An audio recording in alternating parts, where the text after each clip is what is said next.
Oi pessoal, tudo bem? Ainda falando sobre loops, né? No caso aqui, enquanto... Até recentemente eu gravei um vídeo onde eu mostrava como criar um contador, né? Que contasse de 1 até 10. E não é difícil criar. Eu declarei a variável inteiro com contador inicializando de 1, por exemplo.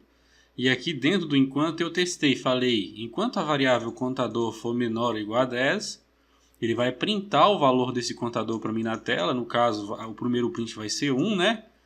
Depois que ele printar, ele vai somar mais 1, então vai passar a valer 2, vai fazer a verificação 10 vezes.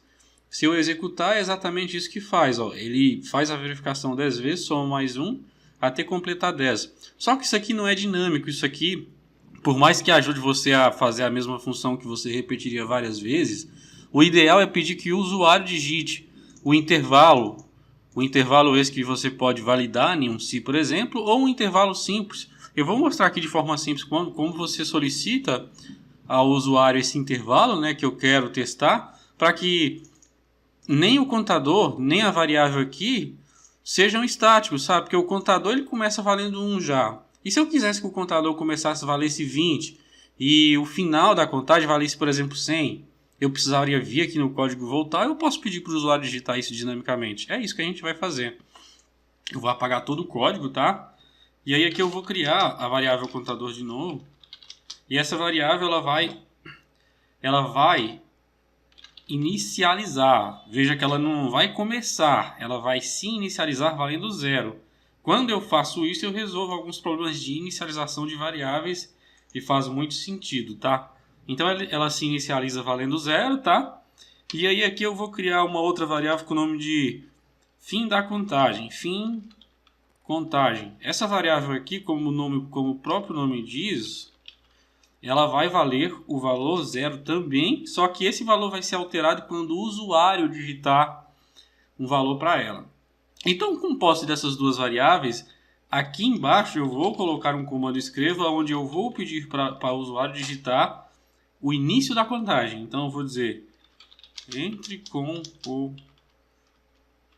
início da contagem. Eu vou dizer aqui para ele. Aí aqui eu vou colocar um layer, né, para ele ler essa informação dessa forma. E aqui eu vou colocar a variável contador. Então aqui eu já estou pedindo para o usuário digitar qual o valor que ele quer começar a contar. E aqui eu vou dizer, entre com o fim da contagem, o valor final da contagem. Vai ser fim da contagem. Com isso eu já colhi o intervalo onde vai começar e vai terminar o nosso contador, que pode ser de x até y, eu não preciso saber exatamente aqui. E aí aqui eu coloco a estrutura enquanto,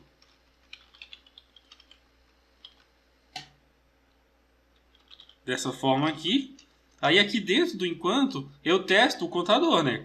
Enquanto o contador for menor ou igual a fim da contagem, ele vai, enquanto ele não for, enquanto ele continuar sendo melhor, ele vai fazendo alguma coisa.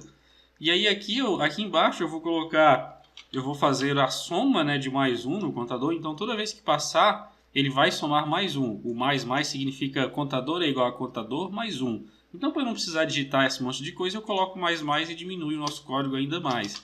E aqui em cima eu vou colocar o que vai ser feito. E o que vai ser feito vai ser simplesmente printado a variável contador. Observa que na primeira passagem eu ainda não somei mais 1. Então ele vai começar valendo, ele vai começar valendo 1. Aí depois 2, depois 3, de acordo com o que o usuário digitar. É claro que esse 1 aqui, ele nem vai fazer sentido. Vou deixar 0 mesmo, porque já que o usuário vai digitar o intervalo, o usuário pode tanto digitar 15, ele começar do 15, como pode digitar 50, ele começar do 50. Vamos testar? Vamos lá. 2. Agora o fim da contagem, 5. Pronto, ele contou de 2 até 5. 2, 3, 4, 5. Eu só vou ajustar isso aqui, ó. Vou colocar assim, ó, os pontinhos. Vamos testar de novo. Vamos, por exemplo, sei lá, 13. Do 13 até o 100. Ó, vai contar do 13 até o 100. Então, com isso, eu fiz com que o meu contador ficasse mais dinâmico ainda, tá ok? É claro que eu mostrei só isso aqui, mas na aula subsequente eu vou ensinar para vocês como é que a gente faz validações para que o usuário não digite coisa errada. Porque, por exemplo, aqui, ó, se o usuário digitar -1 e eu não querer valor negativo, o -1 vai entrar. Agora eu vou digitar 10. Aí ele vai começar a contar do -1, ó. Eu não queria isso, eu queria que fosse ou positivo ou negativo. Como também o usuário pode digitar o valor 10, por exemplo, né? Para começar a contar. E digitar 7. Isso aqui não faz sentido. Se vai contar do 10 em diante, não vai contar regressivamente, vai contar somando, né? Então isso aqui já não ia nem entrar no loop, ó, tá vendo? Nem entrou no loop. Então essas validações podem ser feitas aqui. Por isso eu peço que você se inscreva no canal e ative o sino e acompanhe essa playlist aqui, tá? Para você ver como é que eu vou resolver isso na próxima aula, beleza? Porque eu não quero fazer tudo numa aula só, para não encher a mente de vocês de vários assuntos ao mesmo tempo, beleza?